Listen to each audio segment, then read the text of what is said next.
All right, so this is how I do a slip knot.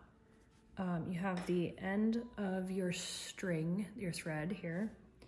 Take 2 fingers, go around once, cross it in the back, go around again, so you're coming around towards the back. Hold, take my hook underneath, twist and pull, off, tighten down. So then you have a slip knot.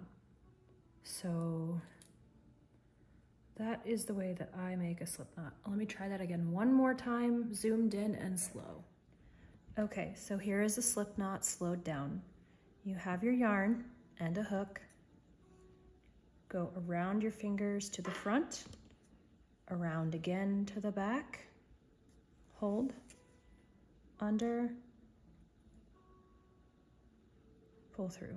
All the while still holding those original 2?